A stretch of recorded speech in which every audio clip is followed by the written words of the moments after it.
In the year 2045, Kurum Corporation, headed by the genius Lee Se-jin, developed a hyper-realistic virtual game that they named Ares. The game was well received, and in no time, it clocked over 1 billion users. They added an event in the game where the players are required to break a particular wooden doll in just 10 strikes to receive a guaranteed expensive game capsule that is worth 50 million won, plus 5 bonus points to all stats.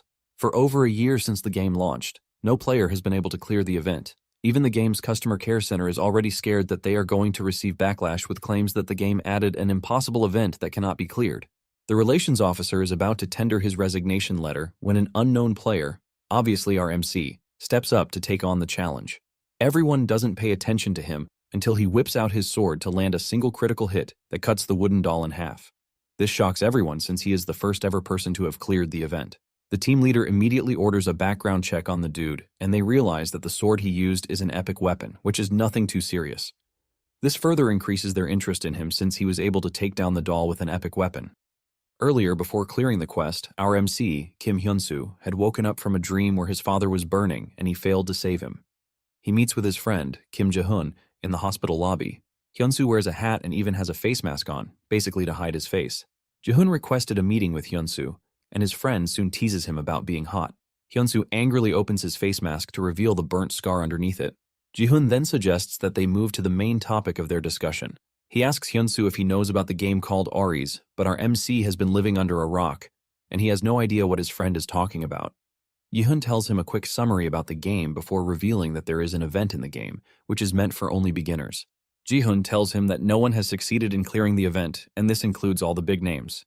Jae-hoon lets his friend know the reward that comes with clearing the event, and he suggests that they give it a try. Hyun-soo is surprised that he is telling him that they should try it, since millions of people have already failed to clear the event. Jae-hoon admits that it is going to be hard, but he doesn't think it is impossible to clear. Jae-hoon believes that they have a chance to clear the event with Hyun-soo's cooperation. Hyun-soo is still confused about all of these, and Jae-hoon takes him to the 10 million won capsule that he bought so he could try out the game. Hyun-soo is shocked to hear that his friend spent 10 million on a game capsule. Our MC cannot believe that the game capsule is that expensive, and over 1 billion people are playing it. Jae-hoon believes that it is worth the investment, and he tells Hyun-soo that if things go well, he will get some amazing rewards. Apparently, real-world currencies are being traded in the game, and this has made more people join the game. Jae-hoon is already tired of explaining, and he suggests that Hyun-soo jump into the capsule and start up the game. Hyun-soo is not excited the same way Jae-hoon is, and he asks him where he got the capsule. Jae-hoon tells him to forget about where the capsule came from and just focus on the fact that they can earn amazing rewards with it. Hyun-soo remains the doubting Thomas, and he says there is no guarantee that they are going to earn anything in the game. Hyun-soo wonders what is wrong with his friend. Jae-hoon claims that it is an investment and reminds Hyun-soo that they have a chance with him. Hyun-soo doesn't know what Jae-hoon is talking about, and Jae-hoon explains that in the Ares game there is a blacksmith class. Jae-hoon believes that this is an awesome thing because Hyun-soo just happens to be the only son of a world-famous blacksmith. Hyun-soo finally understands what his friend has been driving at from the start. Hyun-soo then removes his cap to show his friend what he looks like after the accident he had. Hyun-soo looks badly burned with scars all over his head, and he tells Jae-hoon that he is not in condition to try out anything. It turns out that his father was involved in a fire accident at his workshop, and when Hyun-soo tried to rescue him, he got burned too. Even though he managed to save his father, he never regained consciousness. To cover the medical expenses, Hyun-soo was forced to do menial jobs. He was working one day when he was ordered by his supervisor to use the hammer to drive a nail. Hyun-soo was always perfect with the hammer since he had been doing it for over 10 years, but that very day, he realized he could no longer use the hammer very well. He has not been able to put any strength into his right arm, and because of this, he doesn't think he is fit to do anything related to blacksmithing. Hyun-soo lets his friend know that he is only trying to help, but he tells him that he will be fine. Hyun-soo turns around to leave while urging Jae-hoon to return the game capsule and not throw away 10 million won. Just as he is about to open the door, Jae-hoon stops him, calling him the real idiot. He reminds him that he is working his soul and body off just to pay for his father's medical bills, and the jobs he is even doing are not sustainable. Jae-hoon lets him know that the game has what it takes to pay for all of his treatments and make him whole. Jae-hoon uses reverse psychology on him, telling him that he was never a quitter. Jae-hoon lets him know that he is going to pay for the capsule, and all he wants from him is to listen to him. Jae-hoon urges him to give it just one try, and he is free to quit if he doesn't like it. Hyun-soo refuses to give a reply, and he just walks out. While he is at work, Hyun-soo can't forget what his friend told him. It keeps ringing in his head, but he tries to shift it aside because he needs to work and earn money for his father's treatment. Just then, he hears the sound of metal hitting each other, and this reminds him of everything that he has missed. This sparks his curiosity, and he decides to check out the game. He heads to the game capsule, and his desire to get back what he has lost pushes him to enter the capsule. He finds himself in the character creation space, and when he is asked to set his nickname, he uses his regular name. The system kicks into play, and it starts to create his character according to his body type. Hyunsu is surprised when he realizes that his character is being created without any blemish. After creating what appears to be the perfect character with spotless skin, he is asked if he wants to proceed with it. Without thinking twice, he quickly says yes. Hyunsu cannot believe that the strength in his right hand has also returned, and he finally lets off a short smile. He considers himself to be in Ji-hoon's debt, and he vows to pay it back. The game then spawns him in a random territory, which is the Barden territory, the beginner zone. He walks around the territory and soon finds Ren's smithy. Inside the smithy, the blacksmith is working on a sword, and he is smashing the metal really hard until Hyunsu shows up, telling him that he is doing everything wrong. The man is shocked to hear this, and he is forced to ask to confirm. Hyunsu repeats what he said, telling the man that he is doing it the wrong way. Hyunsu knows that he is trying to forge a strong sword, but he assures him that the method he is using will never create something good. The blacksmith still remains confused, and Hyunsu claims that he is just trying to help so he doesn't end up creating trash. The blacksmith is a bit pissed that a nobody like Hyunsu is trying to tell him his job. He then hands him the mallet, telling him to try to forge the sword by himself. The blacksmith lets Hyunsu know that he is going to be watching him. Apparently, Hyunsu was initially looking for a way to win the blacksmith's favor so he could then use his forge. But since he had proposed something else, Hyunsu thinks it is much better. Hyunsu then tells the blacksmith that he is going to forge the sword, but he tells him that he has one condition. The blacksmith asks him what it is, and Hyunsu reveals that he will get to keep whatever sword he forges. In return for this, Hyunsu promises to show the blacksmith how to go about the process. The blacksmith cannot believe just how confident Hyunsu is, and he decides to agree to the condition. However, he lets him know that if he fails to forge a good sword, just like he claims, there will be consequences. Without hesitation, Hyunsu agrees to this. Hyunsu steps up to the forge, and the moment he prepares to start pounding the metal, he realizes that it has been 3 years since he last did something like that. Nonetheless, he believes that he still has what it takes inside him to pull it off. Hyunsu raises his hammer, and he starts smashing the metal. With every strike, his dull senses start coming back to life. Hyunsu feels alive again, which is something he has not felt in a long time. With all the excitement in the world, he continues smashing the metal. Meanwhile, the blacksmith is still watching him, but he doesn't believe that Hyunsu can pull it off because he is just an outsider. However, his perspective starts to change when he sees the way Hyunsu is moving, and he figures out that he has done it before. Although he doesn't think he has the professional skill in him. He soon notices that Hyunsu is smiling like he is enjoying the entire process. But even with this, the blacksmith doesn't think it means anything. In no time, the blacksmith starts to convince himself that he might have wasted his time. Suddenly, Hyunsu uses a professional move, which entails the folding, reattaching, and then refining of the steel. This is something that removes impurities, and the blacksmith is shocked that he has never thought of the method before, which is quite simple. The blacksmith still doesn't want to believe that Hyunsu is getting it right, and he uses his appraisal skill. He is shocked when he realizes that the steel has improved from D grade to C grade. The blacksmith almost loses his mind when he sees this. He knows that he has forged C grade steel before, but he has never encountered such a jump in such a short time. The blacksmith finally realizes that Hyunsu might not be bluffing when he claims that he is talented. However, he still believes that he has reached his limit because there is no way he can go past what he just witnessed. He convinces himself that there is no way Hyunsu is better than him when it comes to the art of blacksmithing. The blacksmith continues watching until he falls asleep. When he wakes up, it is already daybreak, and to his utmost surprise, Hyunsu is still at the forge. He is still pounding the steel with the same method throughout the night. When he uses his appraisal, the blacksmith is shocked to see that it has been upgraded to B grade. The blacksmith cannot believe that Hyunsu was able to reach B grade, and with what he is looking at, Hyunsu is not stopping anytime soon. Momentarily, Hyunsu gets tired, and just as he is about to drop the sword, the blacksmith collects it from him, asking him what needs to be done as he is ready to follow his instructions. Hyunsu smiles when the blacksmith offers to help, and he thanks him for it. The two then get down to working on the sword. The blacksmith brings out his notebook and starts putting down some instructions. In no time, Hyunsu pushes the steel to A grade. The blacksmith is forced to openly admit that Hyunsu is amazing because he has never come across a rare grade item in the beginner zone. Apparently, with this, Hyunsu can forge a one-of-a-kind sword. While the blacksmith is all happy and excited, Hyunsu shocks him, telling him that it is not worth celebrating just yet. The blacksmith is shocked to hear this, and Hyunsu points out the fact that the sword's hilt is not done yet, and the edge needs to be even sharper. The blacksmith looks like a total beginner when Hyunsu lets him know that the blade hasn't reached peak sharpness. The blacksmith admits that he has never met someone like Hyunsu before, and he reveals that he has been hammering since he was a kid. Since Hyunsu plans to take a sword with him, the blacksmith suggests that he forge another one. This time around, the blacksmith brings out the rare forging material, mithril. The blacksmith reveals that the mithril is a family heirloom passed down through generations, and Hyunsu asks why he would give him the material. The blacksmith confesses that he has learned a lot from Hyunsu, and he wants to learn more. In addition to this, the blacksmith doesn't have the skill to forge the mithril, and he wants to see what kind of blade Hyunsu is going to create with it. The blacksmith mentions that he is getting the urge to protect Hyunsu. Hyunsu is blown away because mithril only exists in mythology, but he is finally getting the chance to work with something so legendary. Even though he has never worked with it before, Hyunsu is ready to take the risk and see what will come out of the forge. Since he has gotten new material, Hyunsu says he will have to start all over again. The blacksmith is happy to hear this, and he asks if he can join Hyunsu in making the sword. Hyunsu accepts his request since the blacksmith gave him something very rare and precious. The blacksmith doesn't stop there, and he even asks to call Hyunsu master. Hyunsu subtly rejects the offer since the blacksmith looks way older than him. With this, the two start working on the material, and a month later, Hyunsu is done forging his desired sword. After this, he cleared the event, and this was all the game's management center team could dig out concerning Hyunsu. Apparently, they can't know more about him because he insisted on staying so as to avoid paparazzi.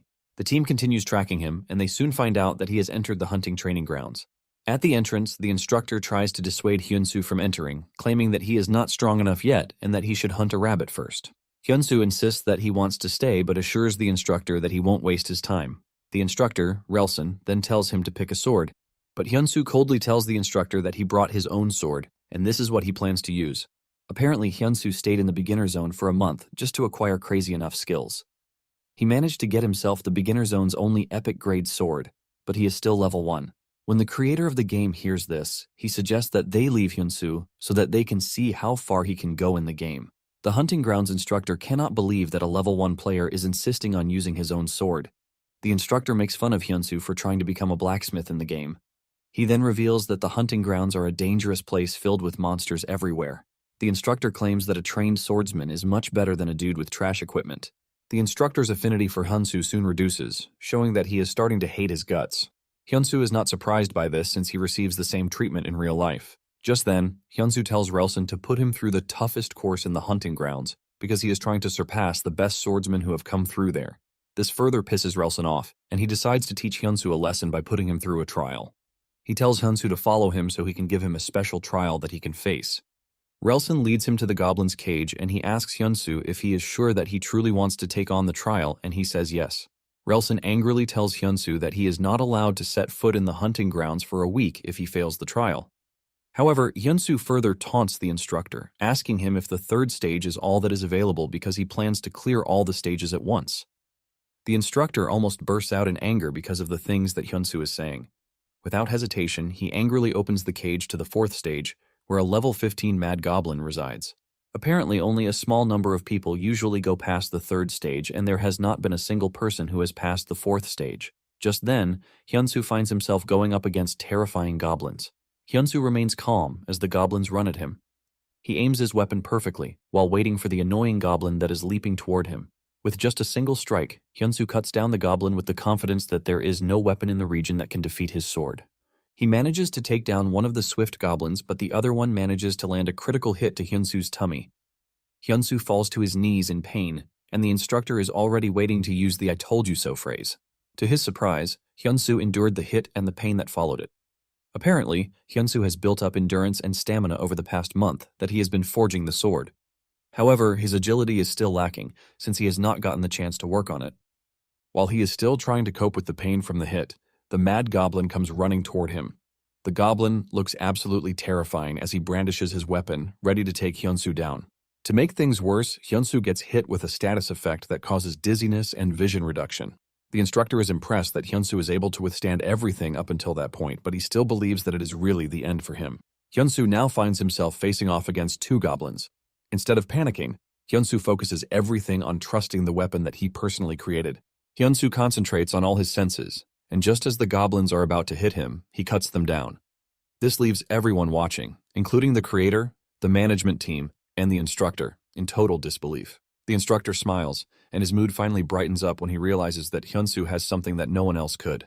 Relson assumes that Hyunsoo has learned swordsmanship somewhere, but Hyunsoo mentions that he was only taught that a blacksmith should be able to handle the weapons he makes.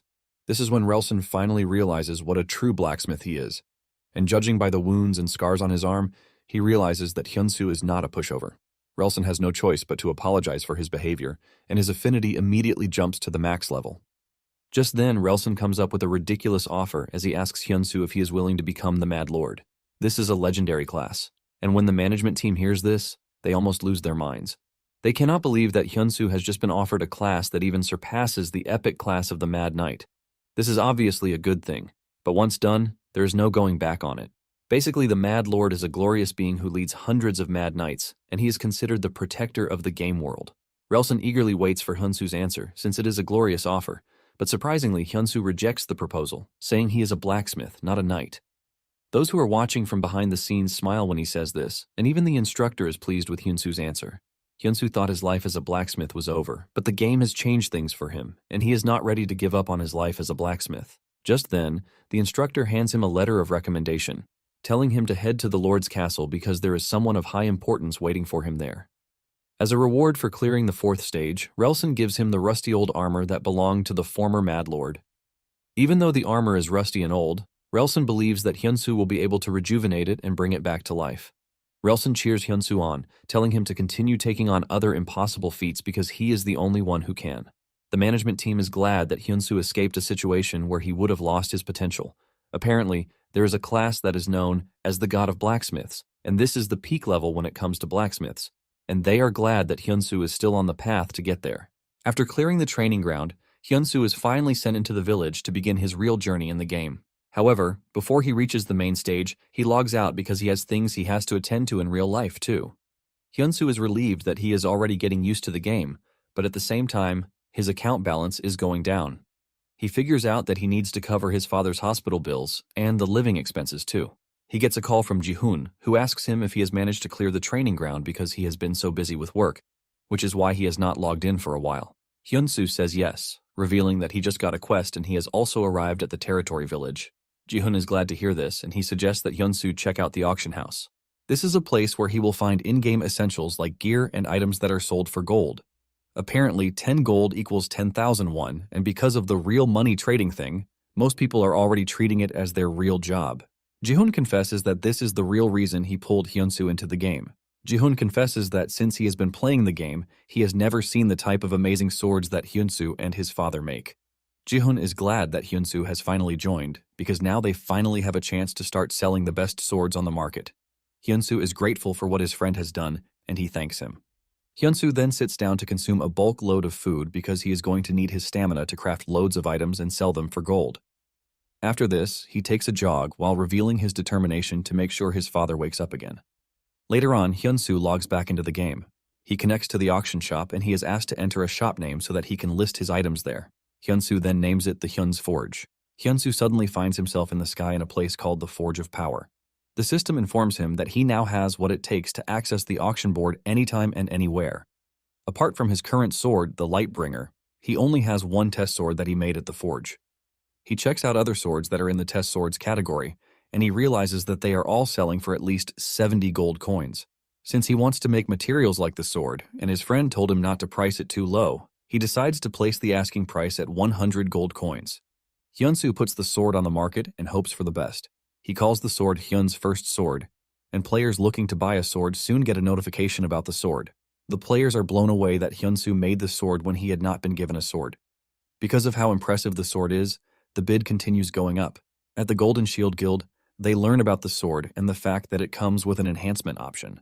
The guild's vice master is not initially impressed because he claims that enhancement rates are pretty high when using lower tier materials. He believes that Hyunsoo saved costs by using the same level of materials.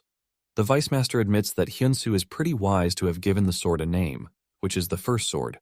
Just then, it dawns on them that their standings will increase if they are the first to buy Hyunsoo's sword.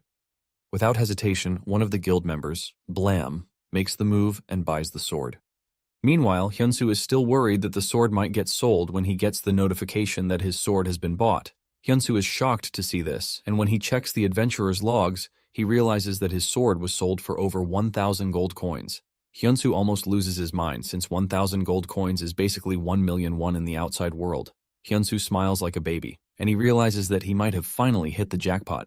He checks out who bought the sword, and it turns out to be the Golden Shield Guild. Hyunsu receives a message from Blam, telling him that he is from the Golden Shield Guild.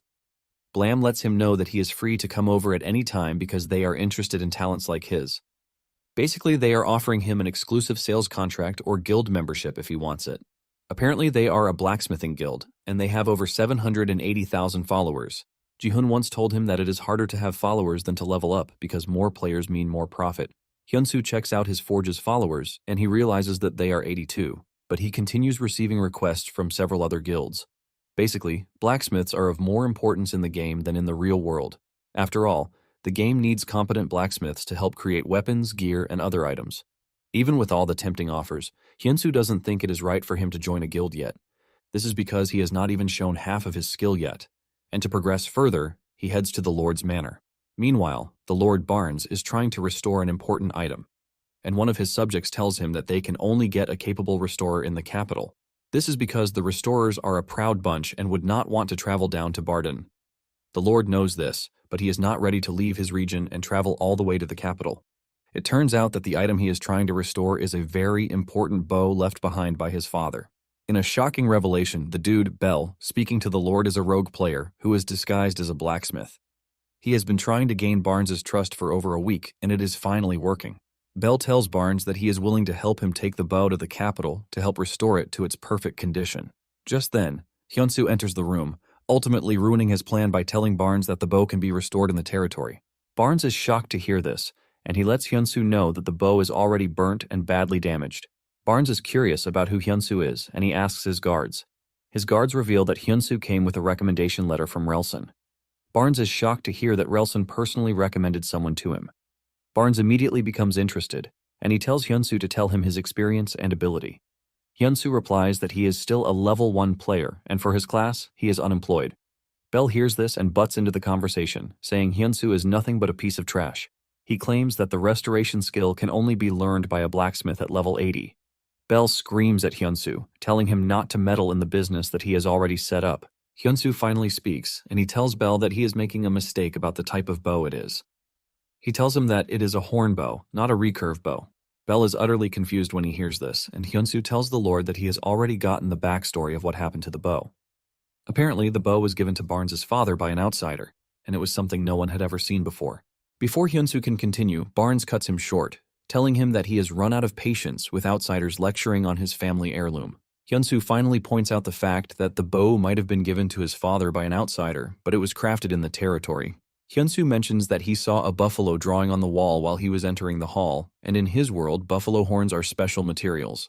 However, he noticed something unusual with the bow. Instead of the usual cow string, a string from a whale is used in the bow. Hyunsu then asks the Lord if he can explain why this is. The Lord says yes, and he reveals that the outsider was his father's friend, and he was also a blacksmith. Apparently, the picture that Hyunsu saw was a depiction of a buffalo migration. It turns out that strings from the buffalo and whale are both rare resources that are found in the territory's swamps and ports. Barnes says the blacksmith made the bow with the rarest materials that the territory can provide. Barnes is impressed that Hyunsu is able to see through what a level 100 blacksmith failed to see through. At this point, Bell is already losing his mind because the Lord is starting to heap praises on Hyunsu. The Lord mentions that he didn't want the heirloom to go to waste and has been looking for someone competent to pass it on to. Because of the way Hyunsu handled the entire thing, the Lord decides to give him the task of restoring the bow. To make things juicy, he is going to receive 500 gold if he is able to restore the bow. Barnes then dismisses Bell, telling him that he will call for him again whenever he needs services. Bell leaves the room, burning with rage and the urge to enact vengeance on Hyunsu for ruining his plan. After Bell is gone, Barnes asks Hyunsu what they must do to restore the bow, and he reveals that they need to find buffalo horns and whale sinew. He adds that oak, mulberry bamboo, and proper tools will be needed. After identifying everything needed, Hyunsu acquires the restoration method for the bow.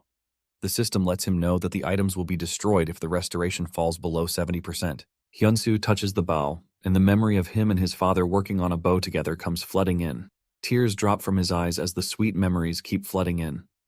Even his game capsule receives a 99.9% sync rate. Hyunsu is glad that he can properly craft thanks to the skills that his father taught him. Just when he is about to begin the restoration, Barnes himself enters the room, telling Hyunsu that he is willing to assist him. Before they know it, they have been on it the entire day. Barnes can feel the strength in his arm weakening, but Hyunsu, on the other hand, is looking energetic and cheerful as he works on the bow. At some point, Barnes wants to rest, but Hyunsu lets him know that there is no room for this.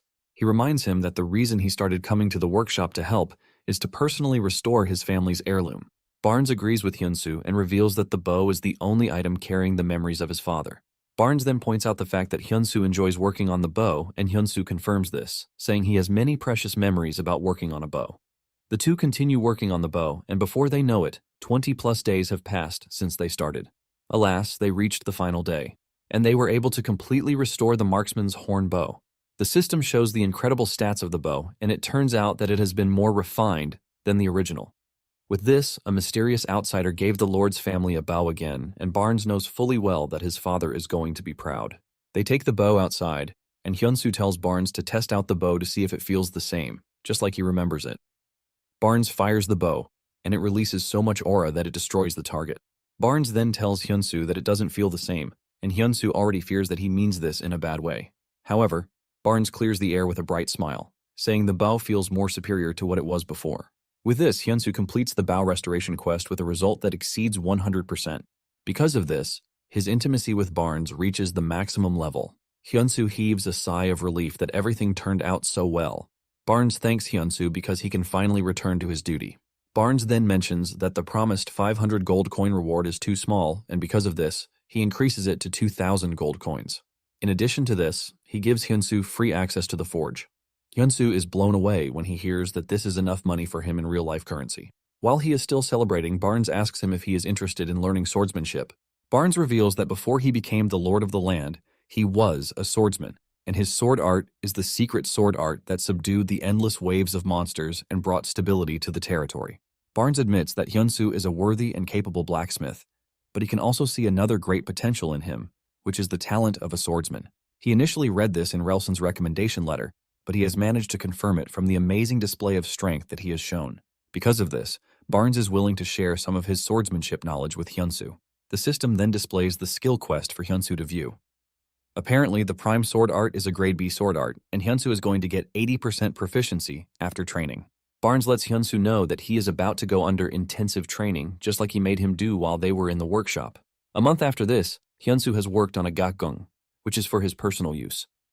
In addition, he has also worked on restoring the Mad Monarch's rusted armor. In addition to this, he has been training like crazy alongside Barnes. He managed to clear the prime sword art training, and Barnes asked him if he was finally ready to leave. Hyunsu says yes, while thanking Barnes because he has helped him finish all of his preparations. Barnes then asks him what his next plan is, and he reveals that he is planning on getting a new job. Hyunsu is now donning the restored Shining Mad Lord's armor. Barnes assures him that he is free to stop by any time if he needs help. Hyunsu is pleased with the equipment that he has crafted for himself because they are going to compensate for his low-level stats. To also help with his living expenses, he crafted rare-grade bows and put them up for sale on the auction house. This time around, he names the bow Hyun's second bow. He wonders just how much the bow is going to sell this time. Basically, the bow is made from rare materials, and it might never appear again.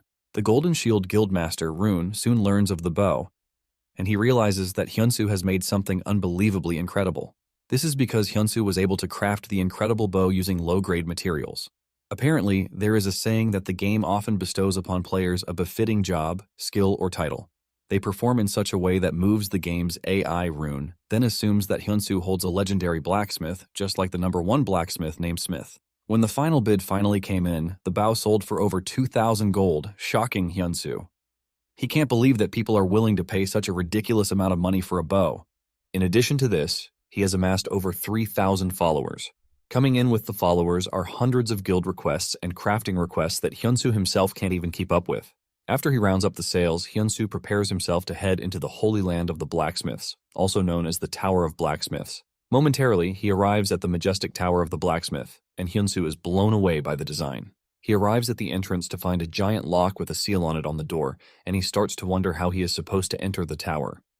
The system informs him that he needs to strike the seal with a sword forged in the magical forge.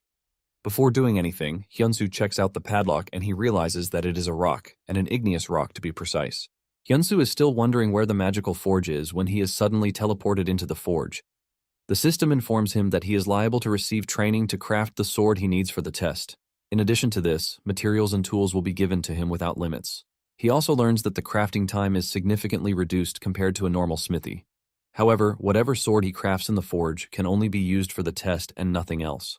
Hyunsu starts to wonder what the test is all about. He doesn't know if it is about forging skills or something else. Meanwhile, the master of the tower, Dang, is already convinced that no one is really interested in blacksmithing for the love of it again. Dang has given up on seeing people who love blacksmithing for what it really is, and he just grants the blacksmith title to whoever wants it, since the people just want the title for their selfish reasons. Dang is pretty sure that no one will ever be able to slice the sealing stone. Meanwhile, Hyunsu has decided on what sword he is going to craft, and he has picked the Damascus sword. This is a sword that can only be crafted by the highest grade blacksmiths. Since all the materials are available to him, Hyunsu wants to give it a try. He remembers his daddy once telling him that a sword actually has what it takes to cut a sword, and he taught him how to do it back then. Hyunsu is confident that he should be able to clear the mission too. Hyunsu considers himself lucky because everything he needs is right there for him, and even the crafting time has been reduced. Hyunsu smiles in excitement because he is about to work on a sword the way he wants, which is something that has not happened in a while. Dang is sleeping and snoring when he suddenly wakes up to the strange vibration rocking the tower. He is shocked when he realizes that the tower is actually shaking because someone is hammering. Dang doesn't want to believe his eyes until he looks through the window to see that the entrance lock has been cut off easily. Dang immediately heads to the entrance as Hyunsu is entering, and he concludes that the god of blacksmiths has finally appeared. Hyunsu nervously asks Dang if he passed the test. Dang mentions that all they have been doing is measuring ability through the stone, but Hyunsu sliced the stone in half, which means they couldn't get a measurement. Hyunsu hears this and assumes that he is about to undergo a retest. Dang then leads him to a magic circle, and he reveals that it is a summoning circle. Dang picks up a hammer and presents it to Hyunsu, saying it is his. Hyunsu is confused by this, but when he collects the hammer, the system informs him that he has received the Hammer of the Covenant. In addition to receiving the hammer, an SS-grade quest is bound to follow. Dang then pushes Hyunsu into the summoning circle, telling him that there is a true test that he has to take. Momentarily, he finds himself in a strange area, and the details of the quest finally appear. The system tells him that he must subjugate the invading orc army, and Hyunsu looks around to see a horde of orc army rushing toward him. Hyunsu almost craps his pants when he sees this, leaving him to wonder if he has been given a blacksmith quest. Behind him are 50 warriors, and they believe him to be a reinforcement from Dang. The system then tells him that he has to obtain 70 contributions among the 50 brave warriors to pass the test. The leader of the subjugation unit, Hans, specially welcomes Hyunsu, and he tells Hyunsu that the orc invasion has become rampant recently. He reveals that their weapons have been damaged in the battle against the orcs, and they need Hyunsu to help them repair the swords with his skill. Hyunsu tells Hans that they are mistaken because he hasn't changed his class to blacksmith, which means he can't yet use the skill. Hans then asks him about the hammer in his hand, and Hyunsu nervously reveals that he got the hammer during his advancement test. Hyunsu explains that he was merely sent to take an additional test, and this was when it dawned on Hans that Hyunsu doesn't have real battle experience yet. Hyunsu then confesses that his combat level is still at the beginner stage. Hans's expression immediately changes when he hears this because they were expecting someone useful, but they seem to have been sent someone they need to start lecturing on how things are done. Hans then tells Hyunsu to stay at the watchtower, where it is safe until they return from battle. Just then, an axe comes flying toward Hans, and Hyunsu comes to his rescue by swiftly slashing down the axe. Hans's eyes light up in shock and amazement when he sees this. Hyunsu admits that he is inexperienced, but he asks if he can join the battle. Hans agrees, and Hyunsu follows the unit to the battlefield. He is hoping that he will be fine if he is able to fight the orcs the same way he fought the goblins. Hans then orders Hyunsu to follow Ben's squad, and he will be the one to give him instructions on how to move. In no time, Hyunsu finds himself facing off against the orcs, and he realizes that they are quite different from the goblins. Hyunsu finally steps into battle with the conviction that he is not going to lose. The first orc that comes running at him loses his head faster than he can blink. Just from defeating one orc, Hyunsu gained 86 experience points, and he smiles because the month he spent training alongside Barnes wasn't a waste. Hyunsu also levels up even though he is still jobless, and when Ben sees this, he realizes that Hyunsu is an amazing fellow. However, talking to Hyunsu makes Ben lose concentration, and when Hyunsu notices that Ben is about to be overwhelmed by an orc, he switches from his sword to his bow. Hyunsu fires a pinpoint arrow that heads straight for the orc, and before the orc senses the arrow, it is already too late. The arrow impales him and sends him flying with immense pressure. Hyunsu doesn't stop there as he fires another arrow that smashes an orc's head. Hyunsu levels up again, but Ben is more impressed with the fact that Hyunsu is able to take down a huge orc with just an arrow. Hans screams at Ben, telling him to get out of his zone because the orcs are already converging on Hyunsu's position. Ben realizes that Hyunsu got into trouble because of him. Ben fears that Hyunsu is about to die because of him, but Hyunsu immediately swaps from his bow to his Lightbringer sword. Using the Lightbringer, he activates the flurry skill that indiscriminately wipes out every enemy within a 10-meter radius.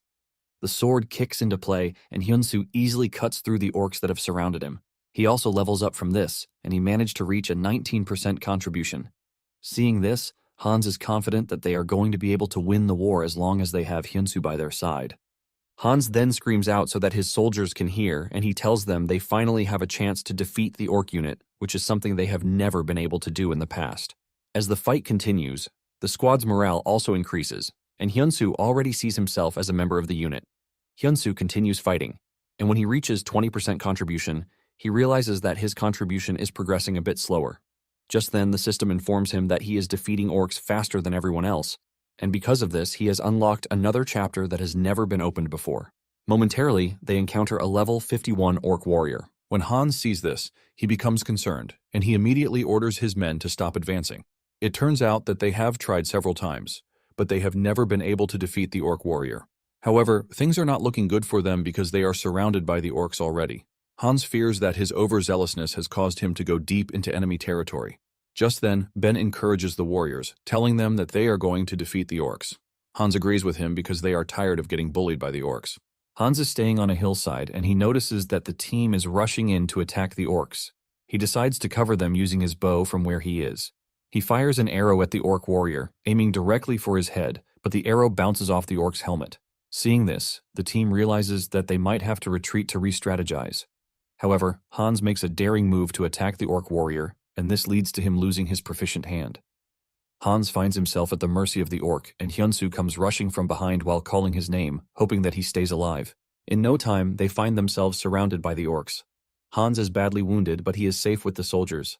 Hyunsu has tried everything he can, but he can't seem to pierce the orc warrior. He realizes that the casualties will just continue increasing, and he immediately orders the soldiers to form a defensive position so that they can retreat to the forest behind them. He assures the soldiers that he is going to follow them afterward. Ben then reiterates the order for his comrades, telling them that they need to get the captain to safety so that they can regroup. The soldiers then run into the forest, but Ben stays back to tell Hyunsu that they will not be able to run very fast in the forest. Ben says the decision can only buy them a bit of time. Hyunsu figures out that all he needs is 5 minutes, and he asks Ben if he and the soldiers can hold out for 5 minutes. Ben assures Hyunsu that they can hold out for 5 minutes as requested. Hyunsu then takes the time to think about the orc's armor. He doesn't want to believe that it is too tough for arrows to pass through. Hyunsu then equips Dang's hammer, which turns out to be an epic item. The hammer practically reduces crafting time, and while Ben and the remaining soldiers are busy battling it out with the orcs, Hyunsu is cooking up something nice. Even though they are tired from fighting the orcs, Ben and his team are ready to hold out till Hyunsu is ready.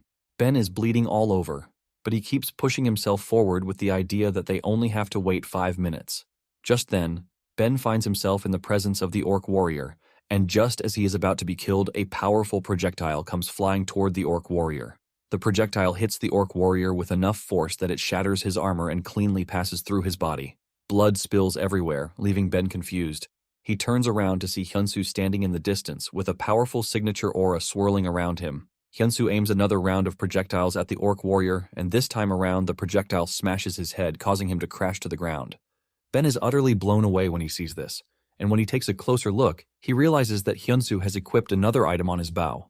Hyunsu has equipped an item called Swift Arrow, which provides 70% penetration and 60% arrow speed. It is basically an arrow that is short but flies faster than any other arrow, and it carries enough destructive power to shatter a stone. Hyunsu is able to use this thanks to the genius pipe he constructed using bamboo. Hyunsu doesn't stop with his attack, and when the soldiers realize that the orc warrior is back on his feet with the attempt to fight, the soldiers also get motivated to fight, so that they can buy Hyunsu time. Hyunsu calmly aims his bow at the orcs with the confidence that the arrow's piercing power can be compared to that of a musket.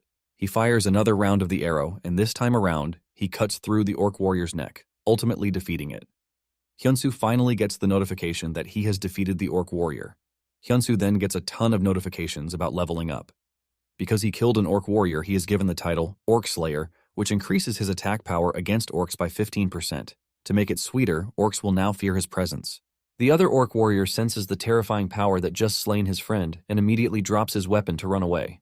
However, Hyunsu is not about to let him get away, and he runs after him. Hyunsu intercepts him, and he looks absolutely menacing, like a devil, as he fires his deadly arrow at the scared orc warrior. The projectile completely takes off the orc's head, and with this, Hyunsu finds himself standing over a pile of orc bodies. He has completed his quest to subjugate the orc army, and in addition to this, his contribution rate hits 92%. The system basically tells him that he cleared the quest with astonishing results. A roar of victory emerges among the soldiers, and they start cheering for Hyunsu. The system informs him that the subjugation unit totally trusts his command.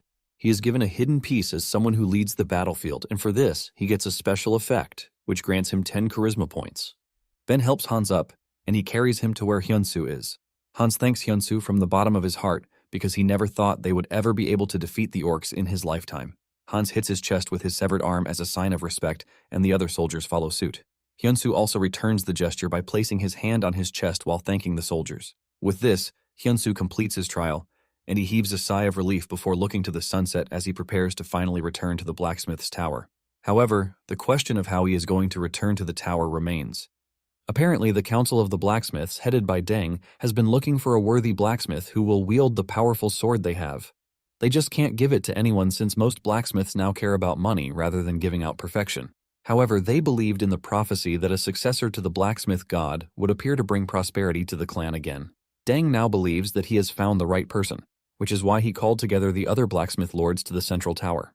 Coulson, the tower lord of the bow blacksmiths, doesn't agree with Deng's decision to give the sword to an outsider. Deng then tells Coulson that Hyunsu has already passed the condition that they set for the sword to be given out. In addition to this, Hyunsu hasn't selected his profession, but he was able to lead soldiers, and with his blacksmith skills, he wiped out the orc warriors. When the other lords hear this, they become curious because they can't believe that someone without a class was able to carry out such a magnificent act. Deng points out that the prophecy said that the successor to the god of blacksmiths will be stronger than anyone, and Deng believes that the sword will provide the final answer that they are looking for. Just then, the butler informs Deng that Hyunsu has arrived at the hall, and Deng orders that they bring him in. Hyunsu pushes the door open, and Deng tells him that he has passed the test, which gives him the right to enter the blacksmith's sanctuary. In addition to this, he has also earned the right to challenge the sword of prophecy left behind by the god of blacksmiths. Deng lets him know that they are going to know everything the moment he grabs the sword, and after this, he is going to be given a great reward. Hyunsu wonders if the reward will be a legendary class since he recently completed an SS rank quest. Just then, one of the lords commends him for a job well done, telling him that he did well to have made the swift arrows in such a dire moment. However, he's not entirely pleased because he believes that the arrows are nothing but imitations. The lord believes that Hyunsu is lucky because he would never have passed if he hadn't had an epic bow from the start. Most of the lords don't believe in him, and they tell him to draw the sword so that they can finally see if he is a fraud or not. Hyunsu figures out that the dudes are masters of the blacksmith's tower, and they have each forged the legends of Ares. They are basically high-tier NPCs that possess titles and levels that are beyond impressive. To put it into perspective, Coulson is an impressive blacksmith who has reached level 365. Hyunsu admits that they are all impressive, but at the same time, he doesn't see himself as an inferior blacksmith to them. He wonders what will happen if they compete without the help of titles. Hyunsu approaches the sword, and it suddenly gives off an overwhelming aura, shocking everyone in the room. The sword ultimately turns into a blinding light and enters Hyunsu's body.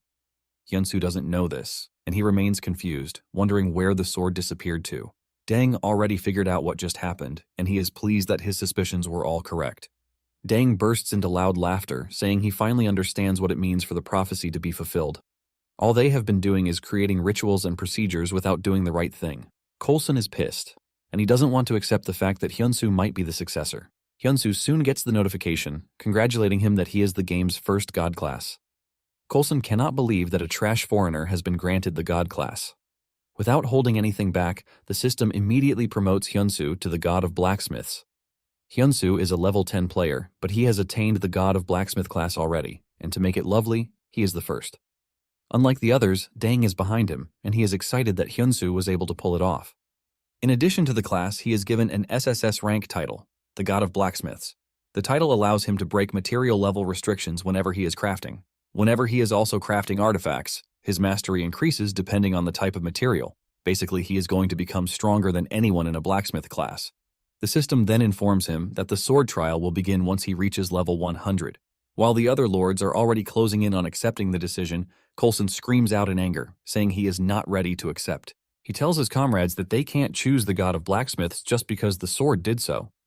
Dane cuts in, telling the dude that the prophecy is absolute, but Coulson claims that whoever is acknowledged by all the Tower Lords will be the one to become the successor of the god of blacksmiths.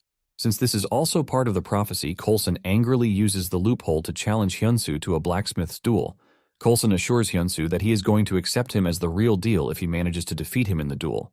However, Hyunsu will have no choice but to forfeit the title if he loses. Dang is ultimately concerned when he hears this, and he tells his colleagues that they need to restrain Coulson, but none of them moves an inch. Dang is surprised that his colleagues are not making a move to restrain Coulson. Coulson then tells Hyunsu that he is free to withdraw, and in return, he will grant him the position of Vice Tower Lord. Coulson is already smiling, believing that Hyunsu will back down, but unknown to him, Hyunsu was secretly wishing for it.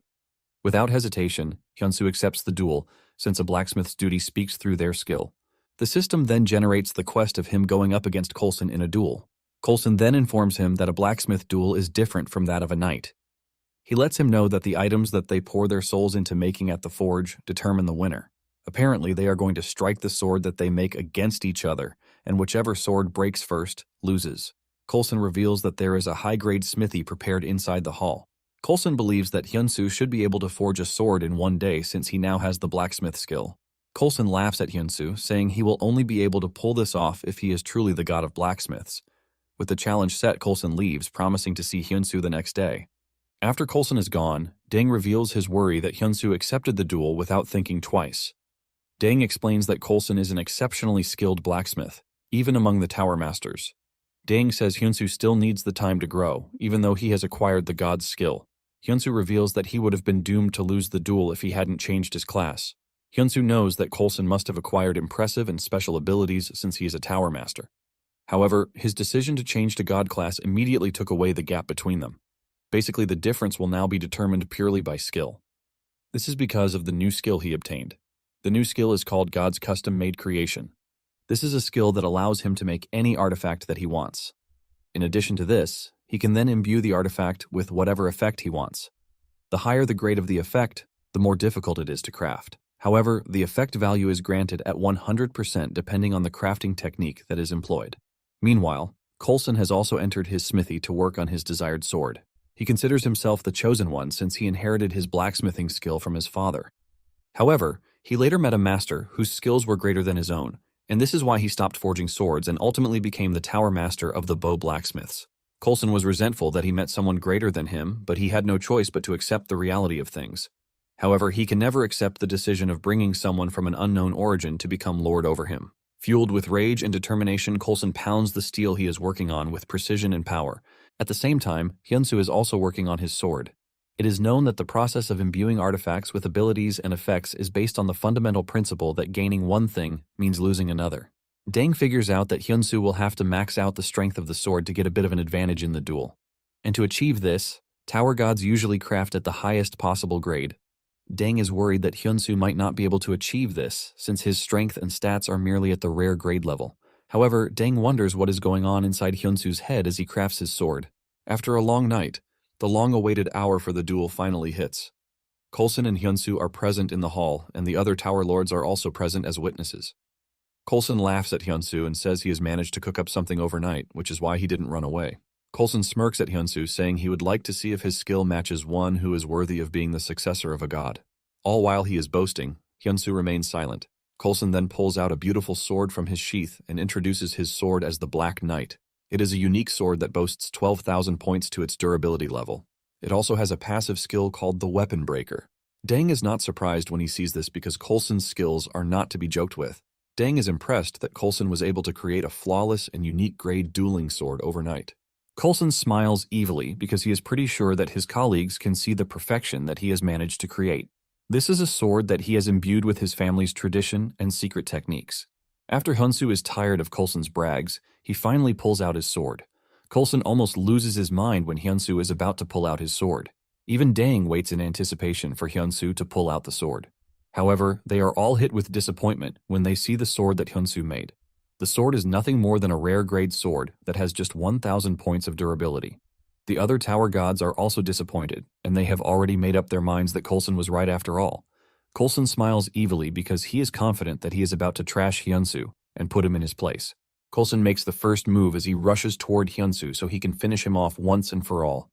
Hyunsu merely maintains a defensive position to wait for Coulson's attack. Their swords finally clash with a powerful impact, and one of the swords gets cut off cleanly. The lords are stunned when they see that Coulson's sword was the one that broke.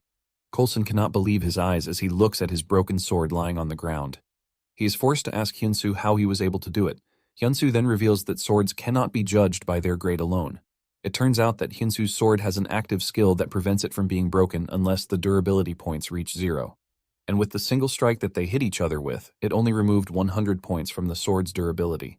Upon hearing this, Coulson remembers when his father once told him that the god of blacksmiths will one day come, and he will be one who will reshape the way they think and see things. His father told him that everyone would be given the chance to meet him. Coulson was excited back then to meet the gods of blacksmiths because of his teachings. Hyunsu already knew that breaking Coulson's sword would not be enough to convince the Tower Masters. And this is why he made the decision to create a sword that cuts other swords. When he told Deng about his plan, Deng was skeptical. Hyunsu admits that it is not going to be an easy task, but creating such an artifact comes down to the blacksmith's skill and the sweat that he sheds. Deng finally realizes that Hyunsu is someone who makes bold choices that defy common logic. Coulson is completely broken, and he finally opens his mouth to acknowledge Hyunsu. He asks him if he will ever be able to make a sword that cuts other swords too. Hyunsu smiles as he tells Coulson that there is nothing called impossible. Coulson shed tears as he fell to his knees to greet and pledge his loyalty to Hyunsu. With this, Hyunsu clears the blacksmith duel quest. After the issue has been sorted, Hyunsu is treated like the important person that he is. The first thing they give him is 500 gold coins, which leaves him in high spirits. Alongside the 500 gold coins, they give him the scroll containing the legendary bow recipe. This is one of the 10 treasures of the blacksmith's tower. Coulson reveals that he was never able to complete the bow recipe, but he knows that it is the right thing for him to hand it over to someone who is on the path of becoming very powerful. Deng also assures Hyunsu that the lords will devote themselves to the new way of things with Hyunsu's arrival. Since they are all ready to support him, they urge him to stand at the pinnacle of power. After he logs out of the game, Hyunsu meets with his friend, who expresses his surprise that he is getting very good at the game. He believes that all of his suffering at the forge is finally getting paid off. Ji-hoon then asks him about the perks of being a god class. Hyunsu replies that it is not something noticeable from the start. Hyunsu then reveals that he has to go and pay his father's hospital bill the next day. Apparently, they have added another 10 million won to the medical bills. Ji-hoon then reveals that he has looked into the new medicine that Hyunsu wanted for his father. With what Ji-hoon has gathered, the medical cost is 20 million won, and it is also not covered by insurance. Ji-hoon then adds that Hyunsu's treatments will also cost a ton of money that his new god class might not even be able to cover. Basically, there is a limit to how many artifacts Hyunsu will be able to craft and sell due to his stamina. Ji-hoon then tells him that he has to level up and get more fame, which means his growth as a god is essentially important. Ji-hoon advises him to become friends with the most famous people in the game because this is the only way to get much better rewards and rare items of the same grade. Ji-hoon expects him to use this as a foundation to craft the best artifacts. To help with everything that he has counted, Ji-hoon assures him that he has a plan to assist him. On the game's group chat, the players talk about the player, named Lord, who recently got promoted to legendary class. The players are blown away when they hear this, and it turns out that Lord achieved this by defeating the Sword King, Barad. However, by defeating him, he only landed a hit, which is something no one has been able to do up until that very moment. This has the players wondering how he did it. The next day, Hyunsu realizes that he is still going to have a hard time paying his father's hospital bills because it is just too much. Even with the amount of money he has earned in the game, it is still not enough. Hyunsu is wondering how he can get money to pay his father's hospital bill when he gets the notification that his first custom-made sword has sold for 53,000 gold coins to the player lord. This came in at the right time as Hyunsu rushes into the hospital to tell the attendant that he is now ready to pay his father's hospital bills, which were due to run out that very day. Because of how clutch the money came in, Hyunsu realizes that Ares is his saving grace, and there is no chance for him to stop playing the game. Just then, Lord sends Hyunsu a message, saying he was able to pass Barad's test thanks to the sword. Lord believes that the 50 million won he paid for the sword is not a high price, considering how powerful it is. He was able to create an opening with the sword, and this surprised Barad himself. Lord then tells Hyunsu that Barad, the king of the Goyard kingdom, is waiting for him. Apparently, Barad wants Hyunsu to craft a sword for him. Hyunsu is shocked when he sees the message, and Lord makes it very important that he go see Barad. Hyunsu steps outside the hospital and he realizes that he finally has the power to solve all of his problems, which includes the new medicine treatment and his father's hospital bills. He just has to meet Barad and then find the lost forge too. Later on, Hyunsu tries reaching out to Barad, but he hits a brick wall. He is informed that he can't meet Barad yet because his level is low. Apparently, he has to increase his level and fame a bit higher if he wants to meet Barad. Hyunsu almost faints when he learns that he needs to be at least a level 200 player before he can meet Barad. Hyunsu then asks if there is any other way that he can get to see Barad. He is told that he can use the Goyard Martial Arts Tournament. This is a tournament that is held every year in the Goyard Kingdom, but only players who are level 50 to 60 are allowed to participate. Barad is always present because he is looking for warriors to scout. This is basically why he holds the tournament every year for outsiders. Jihoon tells Hyunsu that the tournament is about to be held, and the winner of the tournament receives their prize money directly from Barad. This makes it the only way for him to meet Barad with his current trash level. Later on, Dang tells Hyunsu to head to the Castle territory, which is at the border of Prime and Goyard, where war with the undead happens regularly. Dang believes that his skills are going to be needed. According to Dang, the territory is the fastest place if he wants to level up. With this in mind, Hyunsu starts heading to Castle with the burning determination that he is going to clear the quest no matter how hard it is. Momentarily, he arrives at Castle territory, where he meets the level 26 warrior, Lander. Lander reveals that they have been waiting for reinforcements because the number of invading undead has increased. Hyunsu is surprised to hear this, and he asks if there is a particular reason why this is happening. Lander mentions that the invading undead army is always easy to take on whenever the Holy Bell of Ramus rings in the territory. They have been using this to keep the invading undead at bay until recently. After hearing this, Hyunsu realizes that it is a kind of event system. Apparently, the Holy Bell shattered into pieces, and because they have no idea what they are supposed to do, they have been asking for reinforcements to help their defenses. However, the undead army has started to notice that something is wrong, and they are gathering in large numbers. Hyunsu then asks Lander if the bell can be repaired. This is when it finally dawns on Lander that Hyunsu is from Dang. Hyunsu confirms this, saying he was sent by Dang, the blacksmith of the sword tower. When Lander realizes this, he gets more serious, and he reveals that they have been waiting for him. He urges him to follow him because they need to meet the commander. Moments later, they meet Commander Cal. Cal offers Hyunsu a proper greeting since he is from the Great Dang. When Cal hears Hyunsu's plan to repair the Bell of Ramus, he tells Hyunsu that the bell is basically unrepairable. Hyunsu is shocked to hear this, and Cal explains that they have tried to restore the bell countless times but have never succeeded once.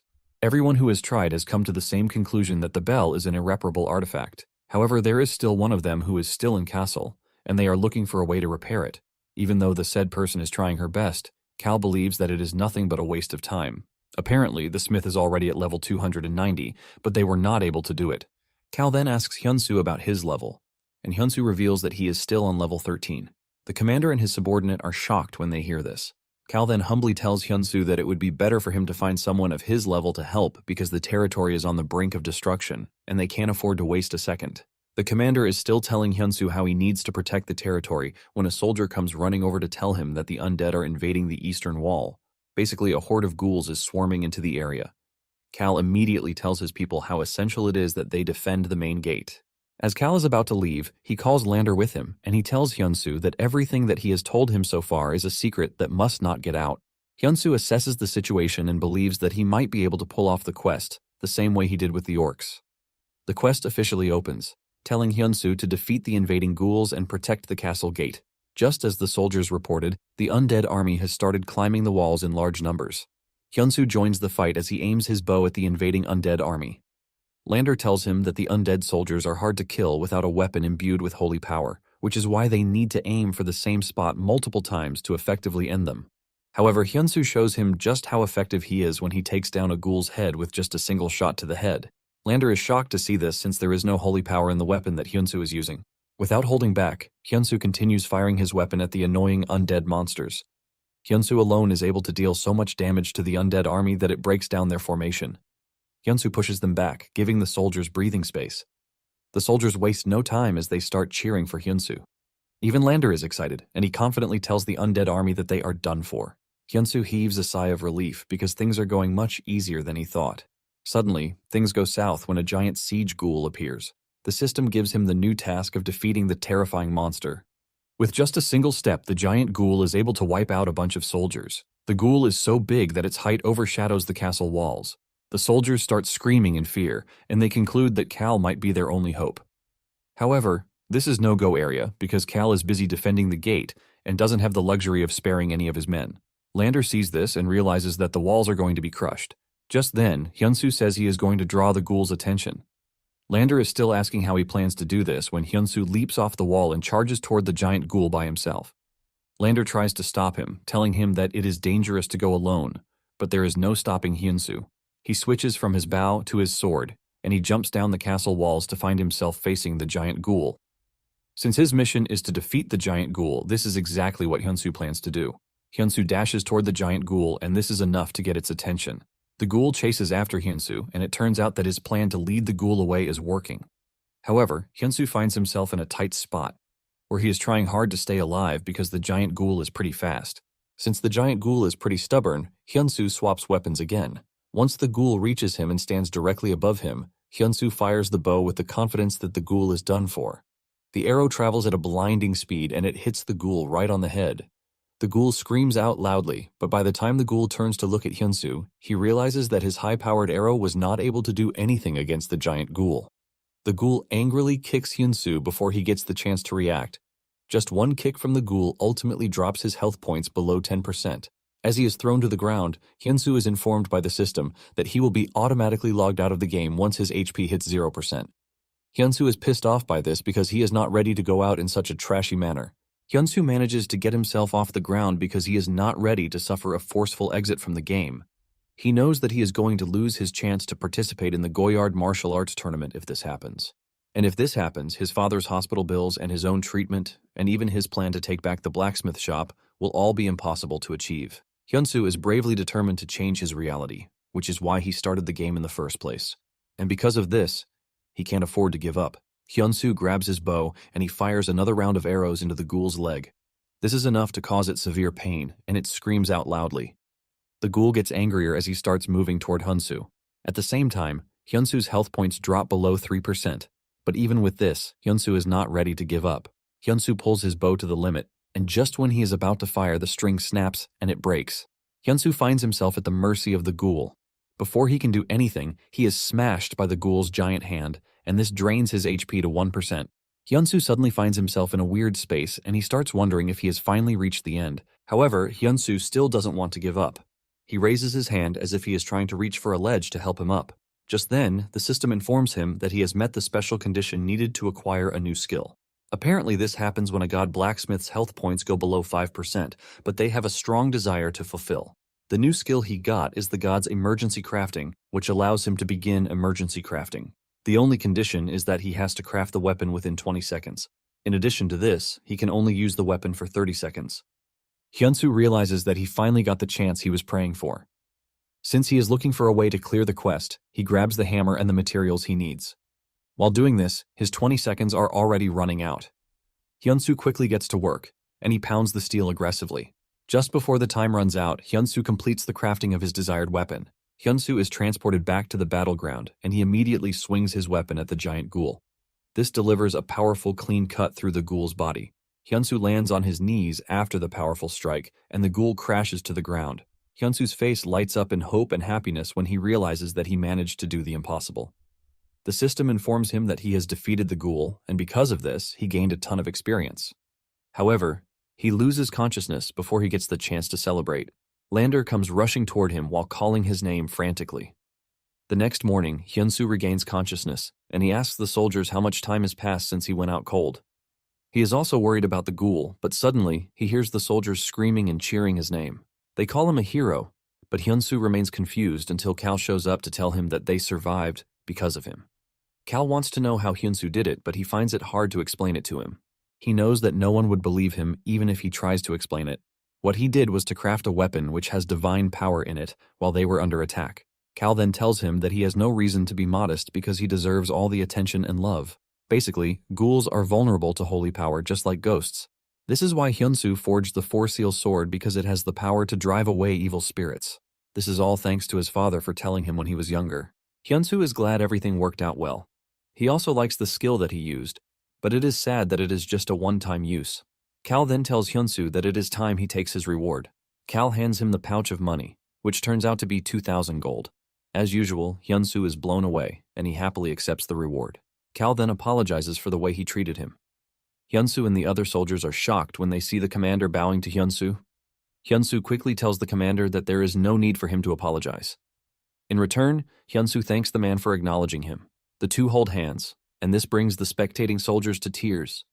Because of the interaction between the two, Cal's affinity also shoots up to the maximum level. Cal then makes a formal request of Hyunsu.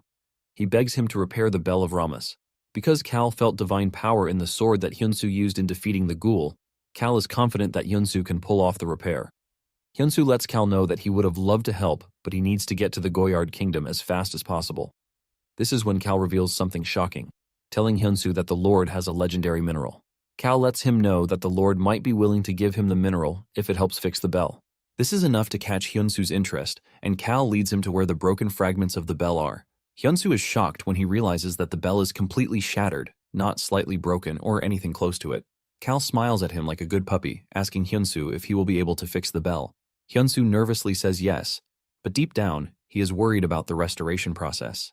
Just then, a lady appears behind them, telling Hyunsu that the bell cannot be repaired because even she, a level 290, could not pull it off.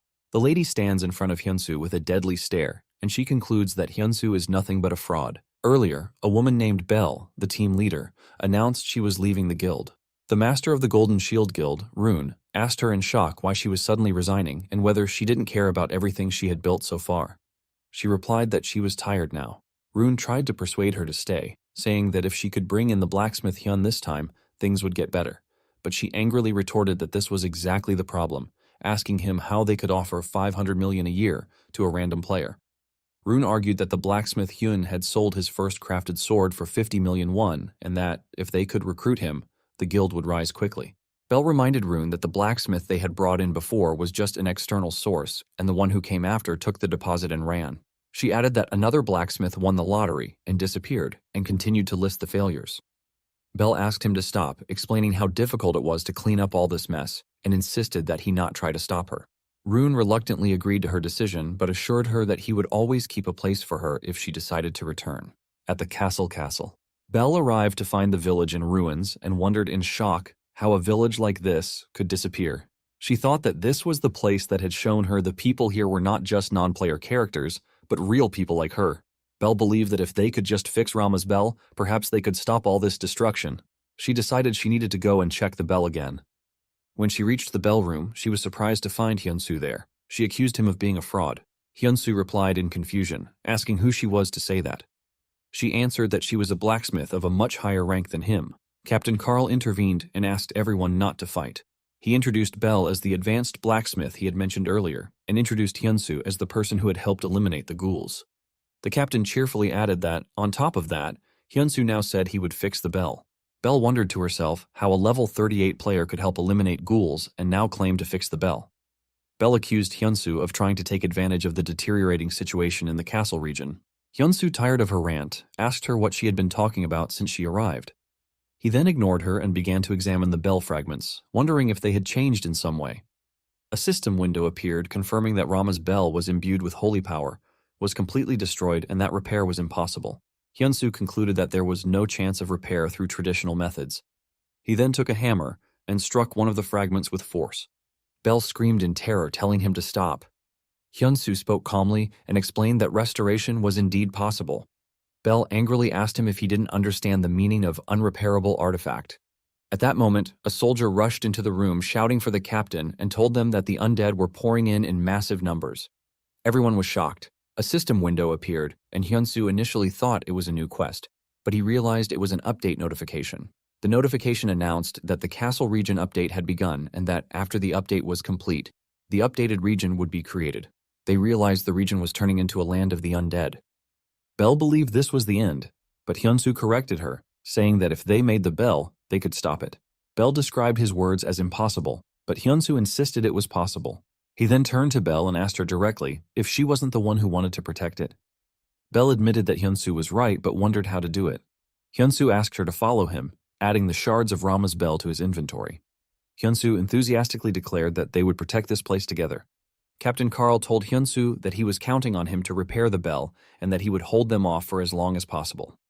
Hyunsu told him to leave it to him. The captain raised his sword and shouted to his men not to lose hope, declaring that they would fight until the end. He urged them to hold on a little longer, insisting that they must protect Cassel. In the blacksmith's workshop, Bell asked Hyunsu what he was going to do. Hyunsu explained that when he shattered the shard earlier, the holy power had not disappeared, which meant the power was within the material itself. He planned to melt it down and forge a new bell, believing that if the bell was complete, the holy power would be stronger.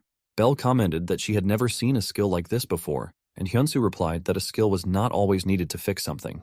The smelting process began, and Bell wondered in amazement if he really intended to do this by hand in this day and age. Hyunsu asked her why she wasn't helping, explaining that he could not do it alone. Meanwhile, in the game developers' offices, the developer watched the countdown for the Cassel region update with less than an hour remaining. He declared in despair that they were in trouble and that the update was about to go to waste. A colleague asked him why he was grumbling on update day, and Kim Tae-suk told him to look at the screen. The colleague wondered if it was about that blacksmith player. He asserted that a player couldn't fix it, but their female colleague clarified that Hyunsu was no ordinary player. The fateful day of the Castle region update arrived, and the battle intensified. Carl shouted orders to stop the undead and prevent them from entering. They fought with all their might, panting from exhaustion. The soldiers suffered brutal attacks and one fell to a huge monster, but Carl intervened and killed the beast. Captain Carl rushed to check on him and shouted to his men to hold on a little longer. He urged them to protect Cassel, the place where they had been born and raised all their lives. In the midst of the fight, Captain Carl's sword began to crack. He wondered in despair why this was happening now. As his sword hit shatters, the monster lunged at him, and the captain was completely surprised. He cursed the situation, believing that everything would end like this. Suddenly, a powerful ringing sound echoed across the battlefield. The undead clutched their heads and screamed in pain. They burst into flames and fell one by one as the mysterious sound of the bell continued to spread. The bell's echo resonated throughout the region, and the defending forces looked joyfully toward the source of the sound. Captain Carl exclaimed happily that Rama's bell had been repaired. In the developer offices, one of the developers spat out his drink in shock, unable to believe what he was seeing. Apparently, Hyunsu successfully created a new bell. In the office, a developer shouts, asking what is happening and whether the update has really failed.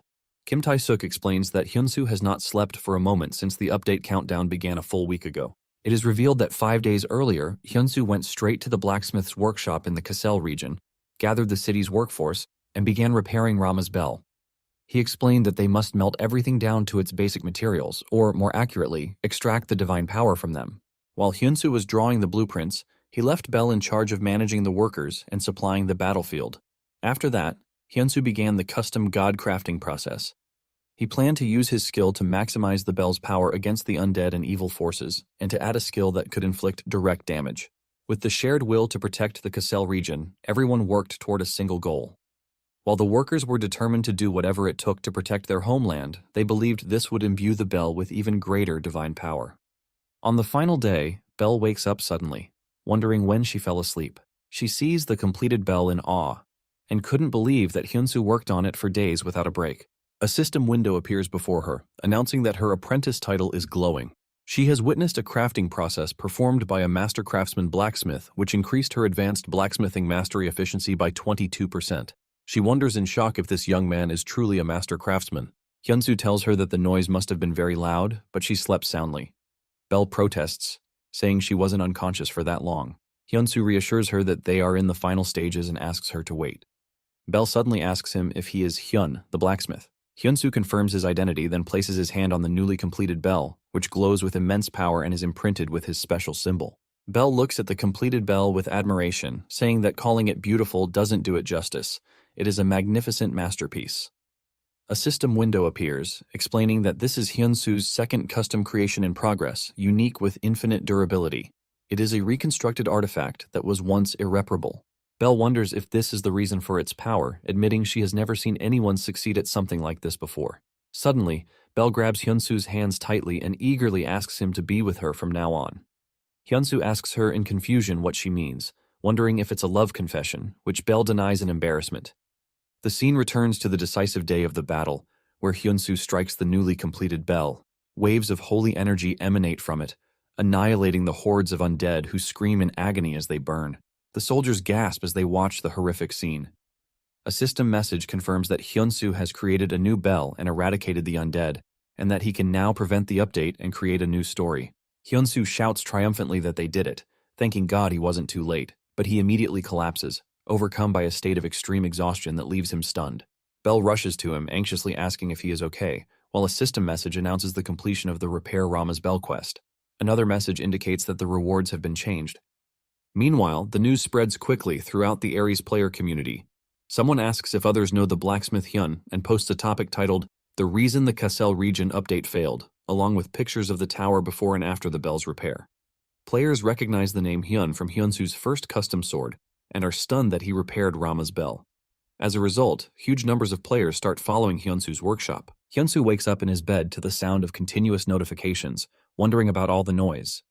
He sees that his workshop's follower count has jumped to 100K and is amazed, wondering how this is possible. Hyunsu smiles, realizing it was a good thing he engraved his name, Hyun, on the bell, as now everyone who visits the Kassel region will see it. Someone knocks on the door and asks for permission to enter. Captain Carl enters enthusiastically, announcing that their region's savior has awakened. He tells Hyunsu that he has come with the Lord's approval to give him his reward for making the bell, 330,000 gold pieces. Hyunsu is stunned by the amount, which is equivalent to 330 million won. The captain adds that the savior deserves a reward of this caliber and presents him with a box as a gift from the Lord himself. Hyunsu opens it to find the legendary mineral orichalcum. Hyunsu thanks the captain. Captain Carl insists that they are the ones who should be thanking him, explaining that, unlike other outsiders, Hyunsu did not abandon their region and instead protected them. The captain expresses his sincere gratitude.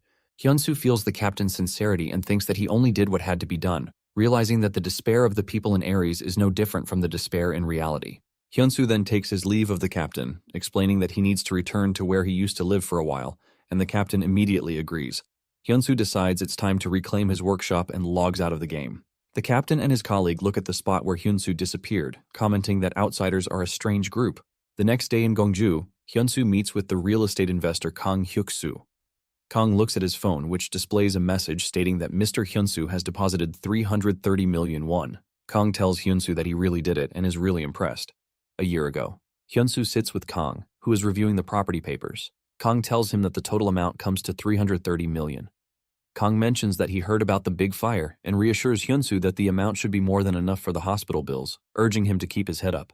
As Kang prepares to leave, Hyunsu asks in a hesitant voice if he could buy back the workshop. Kang asks for clarification on what Hyunsu just said. Hyunsu repeats his question, explaining that if he could somehow raise the money, would Kang sell the workshop back to him?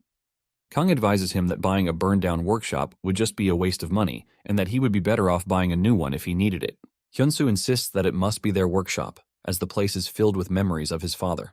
Kang thinks it over and then decides to grant Hyunsu a grace period of exactly 1 year. However, he warns him that the second the year is up, he will sell the property to the first buyer. Hyunsu thanks him warmly, while Kang tells him he will be waiting for his call.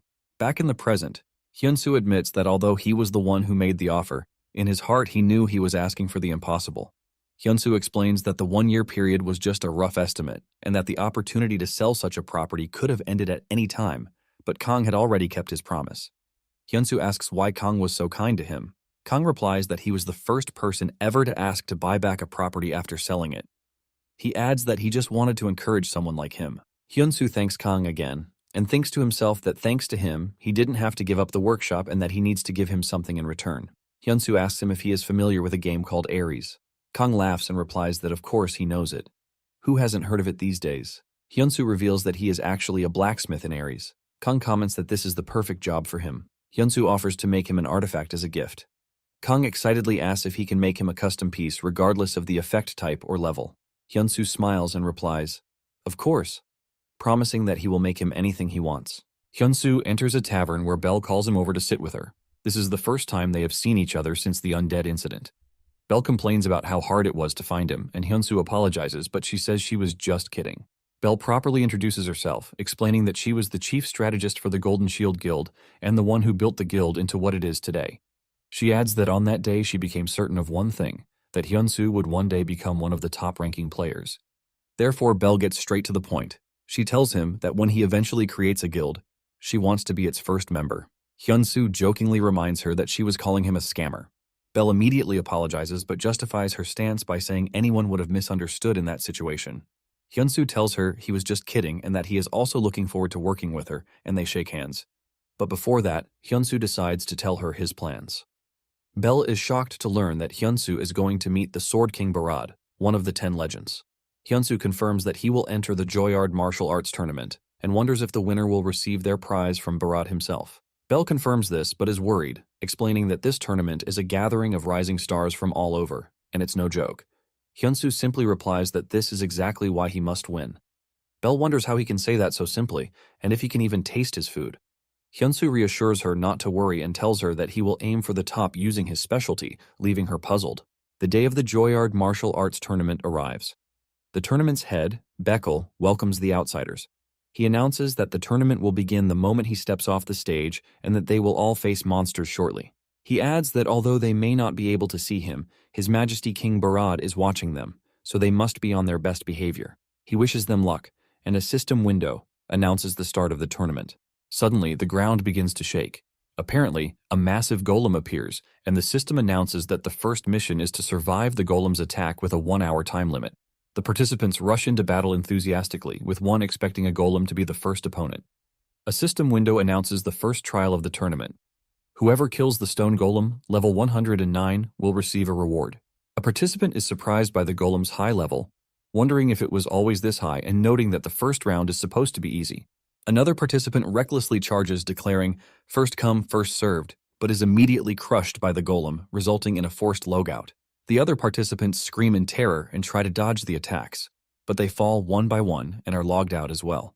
The participants realize this situation is completely different from the information they had and wonder how they are supposed to defeat this thing. Hyunsu stands observing the situation, while the other players curse their bad luck, realizing they've been deceived. Elsewhere, the tournament head, Beckel, realizes the tournament has turned into a complete disaster. A stone golem from the high-level tournament has been mixed in by mistake. Beckel fears that at this rate, all tournament participants will be eliminated and decides he must see His Majesty immediately. Beckel rushes into the king's chamber, calling for King Barad, and insists they must stop the tournament now. But King Barad calmly rejects his request. This makes Beckel confused. The king asks if he still doesn't understand the situation. The king tells him to look closely at that warrior. In the arena, Hyunsu fires a glowing arrow that hits the stone golem. It is revealed that this is Hyunsu's third custom creation, the Orichalcum Fletching Arrow, a special arrow with the ability to return to the user after being fired. The other players are amazed, wondering how an arrow can return like a boomerang. Hyunsu thinks that this arrow is the reward he received from the Kassel region, and that it's incredible that it's made of the legendary Orichalcum, performing as well as expected. Hyunsu fires the arrow again, hitting the golem. As it returns, the arrow nearly strikes another player, who yells at Hyunsu to be careful unless he's trying to kill him. Hyunsu immediately apologizes. As a result of the hit, the stone golem is stunned for 4 seconds. The players shout that the golem is stunned and that this is their chance to attack. They launch an all-out assault, but the golem recovers and retaliates with an AoE attack, sending them flying. The golem then locks onto Hyunsu and charges at him. Bro is definitely cooked. One player shouts that they just need to hold on a little longer and it will be over, and another yells at Hyunsu to run. The players take the brunt of the attacks and struggle to stay alive. At the last moment, Hyunsu switches his weapon to his daylight sword, declaring that it's not over yet. He blocks the golem's massive blow, but the force of the impact throws him to the ground. Back in the castle, Beckel pleads with King Barad, saying they must stop the tournament now and pointing out that the participant seems to have reached his limit. The king watches with interest, and suddenly something unexpected happens that catches his attention. In the arena, despite having fallen, Hyunsu uses the emergency god crafting skill again. The crafting process is complete, resulting in the Damascus Waldo, a weapon specifically designed to cleave through stone. With a single powerful strike, Hyunsu successfully defeats the stone golem. The Damascus Waldo disappears, as it was an emergency creation, while Hyunsu receives a flood of level-up notifications. Hyunsu is amazed to realize his level has increased by 14. The other players look at him in disbelief, wondering how he managed to defeat it. Hyunsu asks them in confusion if they weren't supposed to defeat it.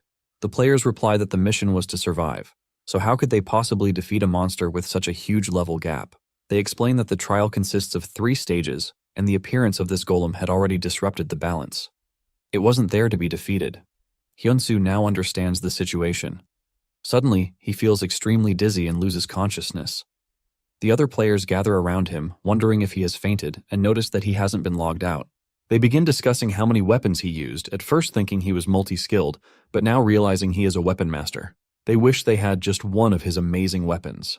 At that moment, Beckel announces to all participants that due to an error on the organizer's part, the martial arts tournament will be suspended and orders everyone to leave. News of Hyunsu's achievement spreads rapidly online, with thousands watching a live stream of him unconscious in the arena. Viewers wonder how he managed to defeat the stone golem alone and ask for information about his bow and arrow. Someone notices that Hyunsu has dropped his arrow, and upon zooming in, they see the name Hyun engraved on it. The viewers immediately connect him to the Hyun who created the unrepairable bell in the Kassel region. They are stunned, marveling at how a blacksmith could be so powerful and at the superiority of his equipment. In the offices of the Beholder Company, the customer service team faces a flood of inquiries about why the tournament was suspended.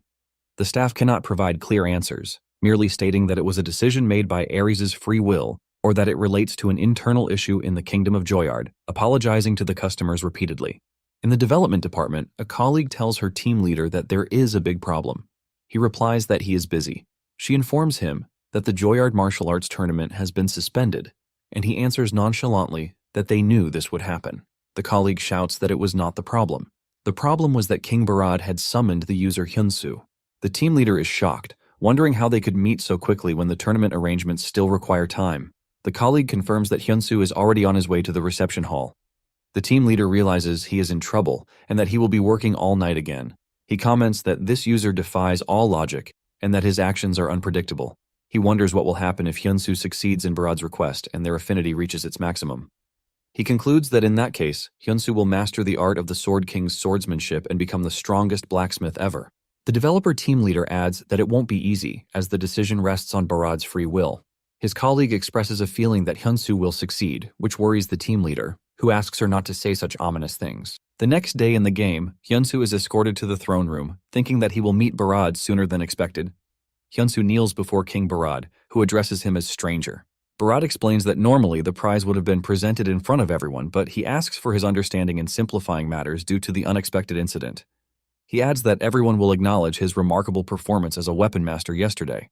The king offers Hyunsu a monetary prize of 13,000 gold pieces, but Hyunsu suddenly stands and interrupts the king, saying he heard that he's looking for him. The king's guards are enraged by his insolence, believing that such arrogance cannot be tolerated, no matter how rare the warrior, and wonder how he dares to speak while his majesty has not finished. Hyunsu calmly replies, announcing that he is Hyun the blacksmith. This makes the guards angry, and they prepare to remove him immediately. But King Barad orders them to stop, confirming that Hyunsu is the guest he has been waiting for. Hyunsu formally greets his majesty, King Barad. Barad, one of Ares' 10 legends, tells him that he has taken his time. Hyunsu replies that the road here was rough. Barad asks if he knows why he was summoned. Hyunsu guesses that it is to commission him to forge a sword, which the king confirms. Barad explains that even the best blacksmith in the kingdom, and even Day, the master of the sword tower, have failed at this task. For this reason, he wants to know what makes Hyunsu trustworthy. Under immense pressure, Hyunsu replies that he has only one thing. He has come all this way believing in nothing but his own skill. King Barad laughs loudly. Impressed by the stranger's boldness, the king decides to bet on Hyunsu's confidence and orders his men to bring what he has prepared. A glowing chest is presented before Hyunsu. The chest contains 100-year-old cold iron, a special ore that has absorbed cold for 100 years and possesses fire resistance and ice properties. Hyunsu looks at the metal in amazement, thinking it seems like something straight out of a martial arts novel. Barad specifies his request. He wants a sword of epic grade or higher that emanates frost. He promises that if he is satisfied, he will grant Hyunsu anything he desires. But he warns him that if he is disappointed, Hyunsu will never set foot in the kingdom of Joyard again. A quest window appears, titled The King's Commission, which requires the king's acknowledgement. The reward is the fulfillment of one request from Barad, and the penalty for failure is expulsion from the kingdom of Joyard. Hyunsu accepts the quest, promising that he will not disappoint the king and that he will surely succeed. Later in the blacksmith's workshop, Hyunsu feels his neck burn from the intensity of the gaze directed at him. He turns to see a woman watching him. It is Bella, the vice-captain of the Knights of the Kingdom of Joyard, and her level is 301. Hyunsu thinks to himself that even though he is a stranger, placing a guard on him so blatantly feels excessive, but he retracts the thought, considering it natural that they would not trust him easily. Bella tells him to pretend she is not there and to focus on his work. Hyunsu asks her with a sarcastic smile if his staring is that obvious, and she replies yes. Bella thinks to herself, wondering who this young man thinks he is. She remembers that His Highness has pinned his last chance on him and vows that he had better not fail. Hyunsu feels the immense pressure she is putting on him. Suddenly, a doorbell rings in the game, puzzling Hyunsu. He apologizes to Bella, explaining that something must have happened in his real world, and asks if she minds if he steps out for a moment. Hyunsu wakes up in his capsule in the real world and goes to open the door. He is surprised to see the landlady. Hyunsu asks her the reason for her visit. The lady tells him that she has decided to sell the house, explaining that her husband has recently become unemployed and they need to sort things out. She apologizes to him. Hyunsu tells her not to apologize, feeling that he is the one who should be sorry for renting the place for cheaper than the market rate and for being late with the rent several times. He asks her when he needs to leave, and she tells him that she will need him to vacate within 2 weeks. The lady feels ashamed before him, but he asks her not to say that, assuring her that he has lived well here and bowing to her respectfully. After she leaves, Hyunsu repeats the deadline to himself. 2 weeks. Hyunsu feels exhausted. He thinks that although he earned a good amount of money in Aries, his father's hospital bills cost tens of millions, and buying back the burnt workshop cost him $330 million. Moreover, he hasn't even started his own burn treatments. He wonders in despair where he is supposed to go now. At that moment, his phone rings. The caller is Kim Hyo-won. When he answers, Belle asks him what he is doing and tells him she has a good idea about the quest, which is why she called. Hyunsu asks her to call him back later, explaining that his head is a bit preoccupied right now. Belle asks if something is wrong. Hyunsu tells her that Barad's quest is important, but he suddenly has to move out of his house in 2 weeks. Belle angrily reminds him how important this quest is. She tells him that she expects 2 main outcomes from it. Belle explains that right now people are arguing about whether the champion of the Joyard martial arts tournament and the blacksmith Hyun are the same person. She suggests he not clarify it yet, because when he reveals his path later, it will cause an uproar. She adds that he received a commission to forge a sword from Barad, one of the most influential NPCs in Aries. She asks him to just imagine Barad revealing a new sword engraved with the name Hyun. That, she says, is the moment his value will skyrocket, which is why she said she would stand by him. Hyunsu thanks her, saying she has brought him back to his senses and promises he will do his best. Hyunsu returns to the game to find Bella shouting at him angrily. Bella yells at Hyunsu, asking why he is only now returning, and he asks in confusion what happened. Bella tells him that His Royal Highness Barad has been trapped in the dragon's nest. Hyunsu asks in shock where King Barad is trapped. Hyunsu asked for the exact location of the dragon's nest. Bella, incredulous, questioned how he could be surprised when he didn't even know where it was. Hyunsu replied that he thought he should at least act surprised. Time pressing, Bella began to explain. She clarified that the dragon's nest referred generally to the fire-type monster region. Among those areas, the Ifrit dungeon stood out, a place from which no one had ever returned alive save for His Majesty, King Barad. Hyunsu questioned why the king would enter a dungeon he had already visited, especially without the weapon he had commissioned. Bella explained that His Majesty's target of revenge was within that dungeon. The words target of revenge caught Hyunsu off guard. At that moment, the scene shifted to the flame nest. King Barad stood before the blazing dungeon gate, wounded and weary. He understood that crossing the threshold would trigger the beginning of everything. Even his current sword, he believed, would not be enough. Relieved that his men had escaped safely, Barad reflected on the 3 days it would take for reinforcements to arrive. A bitter smile formed as he admitted to himself that perhaps he should have waited for the stranger to complete the sword. A memory surfaced, one steeped in grief. He remembered his son, Ban, who would have been about the same age as Hyunsu. The memory of Ban's final moments replayed in painful clarity. Ban had died in his arms, calling out for his father. Barad had demanded to know why Ban had come without telling him. Ban had explained that he believed conquering the dungeon would make him a son his father could finally be proud of. Yet, realizing too late that he was not strong enough, he had apologized. Barad had pleaded with him to hold on, to cling to life. But Ban had apologized once more before breathing his last breath. Still haunted by that moment, Barad now recognized that he should have waited for the sword, but letting Ifrit escape was unthinkable. He had waited years for this opportunity. Steeling himself, he stepped forward into the blazing gate. Back in the workshop, Bella continued her explanation. Since the prince's death, His Majesty had tried every means to hunt down Ifrit, but the monster had evaded capture until now. This, she said, might be the king's final chance. Though she admitted struggling to place her trust in a stranger like Hyunsu, she acknowledged that there must be a reason His Majesty had entrusted him with the task. Lowering herself, Bella bowed as a knight of the Kingdom of Joyard and begged Hyunsu to save the king. An emergency quest appeared, a sword that can save the king. The objective was to forge a blade capable of rescuing King Barad. The reward was an increase in Bella's trust. The penalty was Barad's death. Hyunsu reflected on the king's loss. He remembered the day when he too had almost lost everything to flames. A question echoed within him. If his family had died that day, could he have moved forward as Barad had? With resolve, he pledged to do everything he could. Returning to the forge, Hyunsu began to work intensely. Sparks flew as he hammered the cold iron, then plunged it into water. He recalled that Ifrit's heat could melt even unique-grade weapons. To stand a chance, the new weapon would need to surpass that tier. His focus shifted to the unsolvable effect of the frozen stone. As his concentration deepened, a system window appeared, indicating his understanding of the 100-year-old cold iron had evolved. Another notification followed. The spirit of the blacksmith had been activated. According to the system, Hyunsu had immersed himself in the work more than anyone else. Passion, determination, and empathy had drawn him into a state of absolute focus. The announcement declared the forging of Hyunsu's first legendary grade sword. From the workshop, a brilliant light burst outward. Bella, sensing the intensity, wondered if the sword was complete. Hyunsu stood with the newly forged blade glowing in his hand. With steady determination, he declared that it was time to save His Majesty, King Barad. In the flame nest, Barad cried out in pain, collapsing under a powerful strike. Though wounded, he rose to his knees, refusing to surrender. Before him stood the leader of the flame nest, Ifrit, level 409. Immediately, King Barad leaps forward, waited long enough for this moment. King Barad then charges his sword with an aura and successfully lands a slash. However, it seems it doesn't have an effect as Ifrit only regenerates its body. Ifrit then turns around and tries to sneak attack from the ground, but fortunately, King Barad jumps away in time. As he was running away, Ifrit's fire began to engulf King Barad's sword and turned into a tornado attack, melting his only sword. Ifrit then charges an attack and attacks King Barad multiple times, but he easily avoided this all.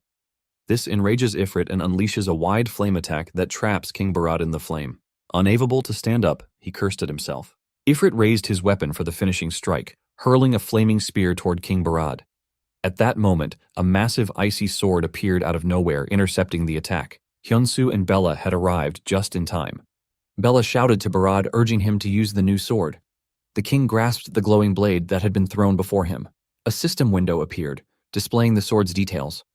It was Hyunsu's custom creation equipped with astonishing powers, plus 343% fire resistance, plus 194% ice attack power, and an extraordinary plus 397% increase in ice attack power against fire monsters.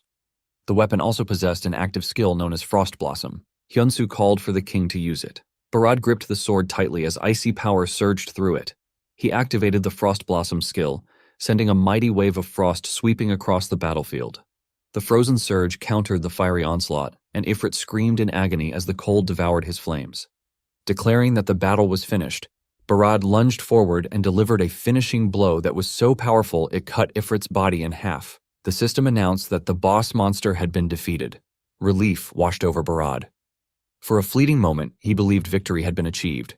But suddenly, Ifrit's body glowed ominously, swelling with destructive energy. Hyunsu wondered aloud what was happening.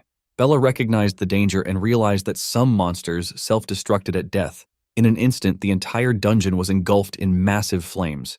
Bella screamed for him to escape, warning of the danger, but the king ordered her to stay back. Calling it a royal command, he accepted his fate. Looking down at the locket that held his son's picture, he thought to himself that it was time to end everything. Bella's heart sank in despair. She knew she had to save her king, yet his command bound her. Conflicted, she stood frozen in place. Hyunsu stepped forward. He declared that he would go in her stead. Using emergency godcrafting, he forged a flame-resistant shield and pushed into the flames. While walking, he called out to King Barad. The King Barad demanded that he leave, claiming he had already done more than enough. Hyunsu refused, insisting that he had come to accompany him and would not leave him behind. Hyunsu's eyes fell on the locket. He asked if the king's decision was because of the one within it. Barad admitted the truth. Because of him, his son had perished, and he could not bear to live with such shame. Hyunsu asked if he truly believed his son would want this. This makes King Barad angry, and he grabs Hyunsu by the collar, shouting that he dared not speak of such things. The grief of losing a child, Barad cried, could never be understood by anyone. Hyunsu conceded that he could never know such pain, but he confessed that he too had faced despair. His father lay in a coma, and each day he had prayed for him to awaken. Though those prayers had not been answered, he had found peace simply in the fact that his father was alive. With quiet resolve, Hyunsu told Barad that surely his son would have wanted the same. Tears filled Barad's eyes as Hyunsu urged him to let his son rest in peace. In his vision, he saw Ban smiling. Choked with emotion, Barad apologized again and again, admitting his own foolishness. Hyunsu whispered that he must continue to live, that he should strive to be the kind of father his son could be proud of. At last, Barad nodded. He agreed, saying he must not remain a shameful father. As Hyunsu carried King Barad, they successfully emerged from the flames. Bella rushed toward them, crying out in relief and asking if His Majesty was safe. Hyunsu reassured her that Barad was fine, then added that he would be gone for a while. A system message appeared, announcing that his health points had reached 0 and that he would be forcibly logged out. Before vanishing, he comforted her with the reminder that strangers did not die and completely logs out. Bella stood frozen in shock as Barad collapsed into her arms, whispering that the boy had saved him. She shouted his name, urging him to remain conscious, but Barad drifted into unconsciousness, a faint smile lingering on his face. Hyunsu awoke in the real world. A system notification informed him that due to the forced logout penalty, his level had decreased by 1. Well guys, that's the end of the video. If you like this video, comment next part in the comment section. Also subscribe to the channel, hit the bell, and like the video. Thank you for watching and see you next time again.